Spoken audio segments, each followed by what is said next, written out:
Breaking news! Not one, not two, but three typhoons are decided to do a group project sa country natin. Uring, drizzle today, disaster tomorrow. Berta nga pala, expect brownout at bad signal ha? Hi, Chuchay here.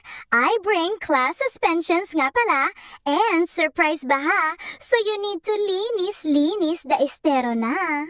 In every typhoon, there is sopas and stress. As the clouds clear, another typhoon here.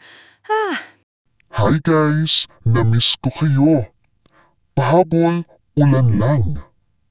When the sun leaves for bakasyon, magbabarkada, magsisasyon. Kung ulan ang problema, sagot dyan ay tawa.